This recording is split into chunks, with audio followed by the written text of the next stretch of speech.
नमस्कार साथियों, आप सभी लोगों का एक बार फिर से स्वागत है पाठशाला रेलवे एग्जाम्स में। आरआरबी टेक्नीशियन ग्रेड थर्ड के लिए भुवनेश्वर जोन का फर्स्ट प्रोविजनल पैनल जारी हो गया है। प्रोविजनल पैनल का मतलब यह है कि जिन भी बच्चों ने डॉक्यूमेंट वेरिफिकेशन किया है, जिनका मेडिकल हुआ है, उनके बाद में फाइनल लिस्ट जारी कर दी गई है कि किन किन बच्चों का फाइनल सिलेक्शन हुआ है, कितने लोगों का डीवी हुआ, कितनों का लिस्ट जारी हुआ, कितनी सीटें खाली बच गई हैं, पिछला कट ऑफ जब डीवी के लिए आया था तो कितना था, अभी फाइनल पैनल के बाद में कट ऑफ क्या बन रही है, कितनी सीटें अभी भी खाली हैं, जो खाली सीटें हैं उनका क्या होगा। इन सारी बातों पर वीडियो के अंदर चर्चा करेंगे, तो वीडियो को शुरू से लेकर आखिरी तक देखिएगा। कुछ आंकड़े ऐसे भी मिलेंगे जहां पे वो आपको चौंकाने वाले मिलेंगे। मैंने कुछ डेटा एनालिसिस किया तो मुझे लगा कि ऐसे कैसे पॉसिबल है। आप भी इस डेटा को देखें और कमेंट करके जरूर बताइएगा कि आपका क्या ओपिनियन है, आप इस डेटा के लिए क्या समझते हैं। चलिए एक एक करके सारी बातों को समझने की कोशिश करेंगे। मैंने सारी की सारी फाइलें आरआरबी भुवनेश्वर की वेबसाइट से डाउनलोड की हैं। आप भी ये सारी की सारी फाइलें आरआरबी भुवनेश्वर की वेबसाइट से डाउनलोड कर सकते हैं। सबसे पहले अगर मैं बात करूं तो मैं सारा का सारा डेटा आपको एक बार में क्लियर करना चाहता हूं, तो मैं सारा का सारा डेटा एक जगह पे मैंने लिख लिया है। अगर आप समझने की कोशिश करोगे तो आरआरबी टेक्नीशियन के लिए भुवनेश्वर जोन में सबसे पहले मैं दिखा दूं कि टोटल कितनी वैकेंसी थी। सारा का सारा डेटा मैंने यहां बना रखा है और सारा का सारा डेटा यहां पे है। ये देखो, ये भुवनेश्वर जोन की है। जब कोरिगंडम आया था, जब बढ़ी हुई वैकेंसी थी, पहले टोटल भुवनेश्वर जोन से 150 वैकेंसी थी, जिसमें ग्रेड 1 के लिए 12 और ग्रेड थर्ड के लिए 138 वैकेंसी थी। यहां पे आप देख सकते हो, ये भुवनेश्वर जोन का है। लेकिन बाद में 16 वैकेंसी और बढ़ गई थी वर्कशॉप वगैरह में, और टोटल 166 वैकेंसी हो गई थी। ग्रेड 1 के लिए वैकेंसी नहीं बढ़ी थी, तो इसमें 12 वैकेंसी ग्रेड 1 की और 154 वैकेंसी आपकी ग्रेड थर्ड के लिए थी। तो अगर आप देखोगे तो टोटल डेटा इस तरीके से था कि ग्रेड थर्ड के लिए टोटल वैकेंसी 154 थी, ग्रेड फर्स्ट के लिए टोटल वैकेंसी 12 थी। इसके एवज में जब डीवी का रिजल्ट जारी हुआ था, जिसमें डीवी के बच्चों को इनवाइट किया गया था, तो ग्रेड फर्स्ट के लिए तो 12 बच्चों की लिस्ट जारी हुई थी, लेकिन ग्रेड थर्ड के लिए 148 बच्चों की लिस्ट जारी हुई थी। हो सकता है कि किसी रीजन से कुछ कैटेगरी के ऐसे बच्चे हों जो इनको मिल ही ना पाए हों, पासिंग मार्क्स से ऊपर ही ना हो, तो हो सकता है कि ऐसा भी पॉसिबल है। लेकिन यहाँ पे डेटा अपने पास में कोई ऐसा है नहीं कि ये जो 6 बच्चे हैं ये क्यों नहीं लिए गए। रेलवे ने ऐसा कोई डेटा भी रिलीज नहीं किया। इसके बाद में जब फाइनल पैनल आया था तो ग्रेड 1 के लिए पैनल पहले जारी कर दिया गया था, जिसमें 11 बच्चों का पैनल बन गया है। एक बच्चा बच गया है, और उस एक बच्चे के बारे में फिर से इंफॉर्मेशन नहीं है कि वो एक बच्चे का मेडिकल खराब हुआ, उसको रीमेडिकल के लिए जाना है, या एक बच्चा वो रिजेक्टेड है जिसके लिए फिर से वो नई लिस्ट निकालेंगे और एक बच्चे का फिर से डीवी होगा और उसको मेडिकल कराया जाएगा और एक नए बच्चे को नौकरी मिलेगी। इसी तरीके से यहां पे भी 139 बच्चों का पैनल जारी हुआ है। अगर आप देखोगे तो अभी भी 9 बच्चे कम है, 9 बच्चे यहां, 6 बच्चे यहां, 15 बच्चों का डिफरेंस आ गया।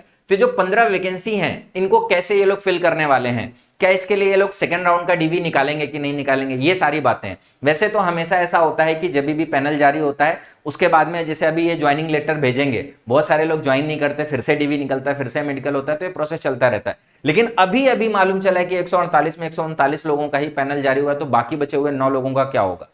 इन 9 लोगों में ऐसा हो सकता है कि कुछ बच्चे रीमेडिकल के लिए गए होंगे और कुछ बच्चे ऐसे होंगे जो रिजेक्ट हो गए होंगे। तो जो रीमेडिकल होगा उनका फिर से मेडिकल होगा, उनकी नौकरी लग सकती है। लेकिन जो फेल हो गए हैं या जो डॉक्यूमेंट में आए ही नहीं वेरिफिकेशन कराने में, या आधे डॉक्यूमेंट वेरिफिकेशन के प्रोसेस में उन्होंने नौकरी मतलब वो छोड़ दिया है, तो वो लोग रिजेक्ट हो जाएंगे। उनके लिए फिर सेकंड राउंड का डीवी और मेडिकल होगा, जिसके लिए फिर से ये लोग नई लिस्ट जारी करेंगे।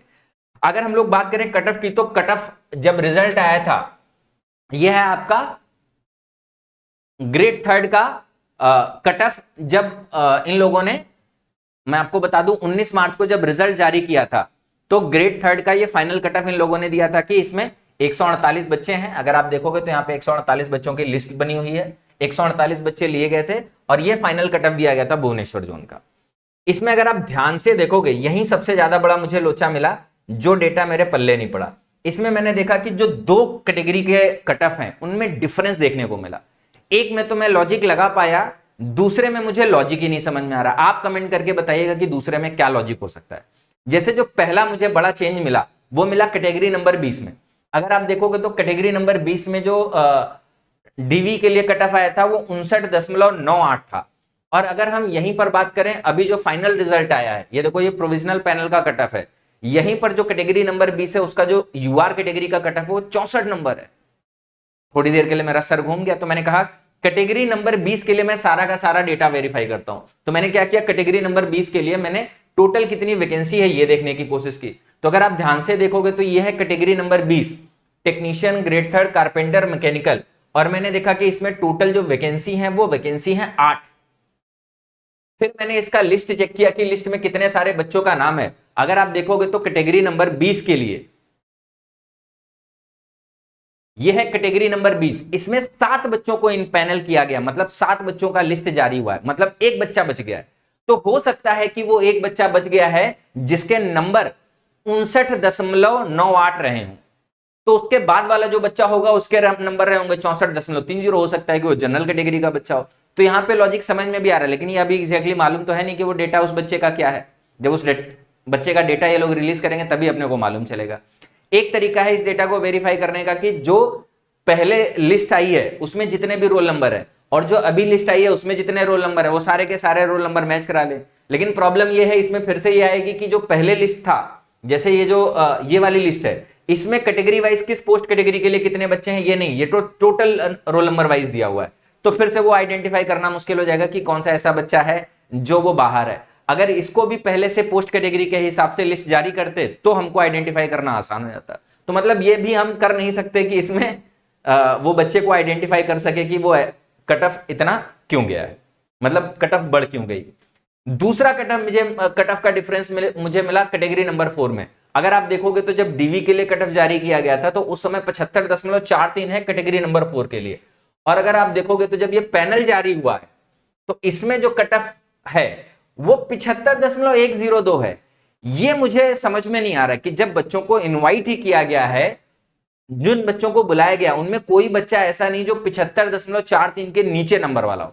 भाई सारे जो कट ऑफ है उसके ऊपर ही बच्चे जाएंगे डीवी कराने या मेडिकल कराने। तो अगर इसके ऊपर बच्चे जाएंगे तो कट ऑफ घटेगी नहीं। जो भी बच्चा होगा वो इस कट ऑफ या इसके ऊपर का बच्चा होगा। बाद में जब सेकंड लिस्ट आएगी तब कट ऑफ गिरेगी, पहली लिस्ट में कट ऑफ नहीं गिरेगी। पहली लिस्ट में तो कट ऑफ ज्यादा जाएगी, या जो भी बच्चा सिलेक्ट किया जाएगा उसका कट ऑफ दिखाया जाएगा कि वही कट ऑफ है जो गया है लास्ट वाले बच्चे का नंबर।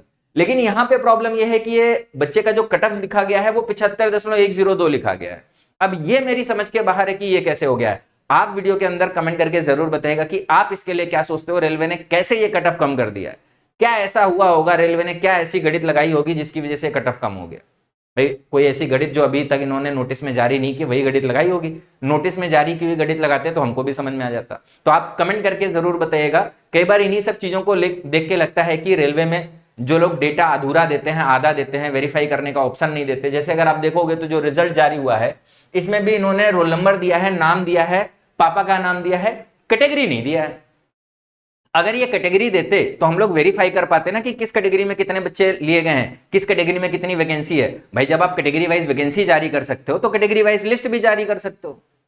अगर कैटेगरी वाइज वैकेंसी जारी कर सकते हो तो कैटेगरी वाइज रोल नंबर भी जारी कर सकते हो। लेकिन वो लोग डेटा जानबूझ के नहीं देते ताकि आप अपने एंड से वेरीफाई ना कर सको। आप आईटीआर डालो, फलाना करो, ठिकाना करो, पब्लिकली जोन में नहीं जाना चाहिए। वो अपने पास रखेंगे, एक बच्चे के पास में रखेंगे, लेकिन पब्लिक जोन में सबके पास में एनालिसिस करने का ऑप्शन नहीं देते। तो आप कमेंट करके बताइएगा कि आप इस रिजल्ट के बारे में, आप इस कट ऑफ के बारे में क्या सोचते हो। बाकी मैंने थोड़ा डेटा मिलाया, मुझे सही लगा। आप भी और भी जो बचा हुआ डेटा है इसको एक बार और जरूर मैच कराइएगा और देखिएगा कि क्या है। इसी तरीके से ग्रेड फर्स्ट के लिए भी टोटल 11 बच्चों का फाइनल इम्पैनल हुआ था। इसमें भी जो cut off category cut off वगैरह थी वो उसमें कोई चेंज वगैरह देखने को नहीं मिला था। ये प्रॉपर सही कट ऑफ था। तो उम्मीद करते हैं कि सारे के सारे बच्चे बात को समझ गए होंगे कि अभी भी हमारे पास में अगर आप देखने की कोशिश करोगे तो 9 बच्चे यहाँ पे बच गए हैं और एक बच्चा यहाँ पे बच गया है। इस एक बच्चे का क्या होगा ये कहना मुश्किल है, लेकिन यहाँ पे कुछ ना कुछ बच्चे ऐसे होंगे जो रिजेक्ट होंगे, और जो बच्चे रिजेक्ट होंगे उनके लिए सेकंड लिस्ट जारी की जाएगी जिनका डॉक्यूमेंट वेरिफिकेशन होगा।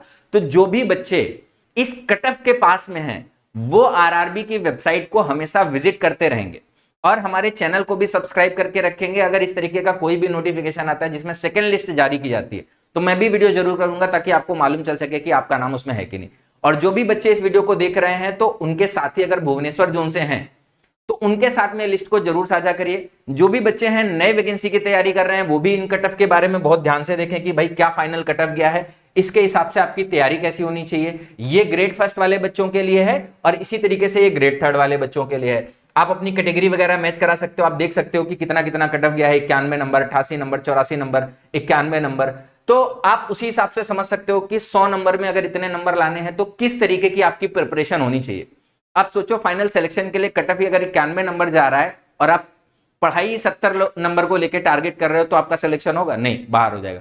आप पढ़ाई भी अपनी इस तरीके से टारगेट करो कि आप कम से कम में 95 नंबर चाहिए, 92 नंबर चाहिए, 90 प्लस नंबर चाहिए, और वो भी आपको पोस्ट कैटेगरी के हिसाब से समझना पड़ेगा किस पोस्ट के लिए अप्लाई कर रहे हो।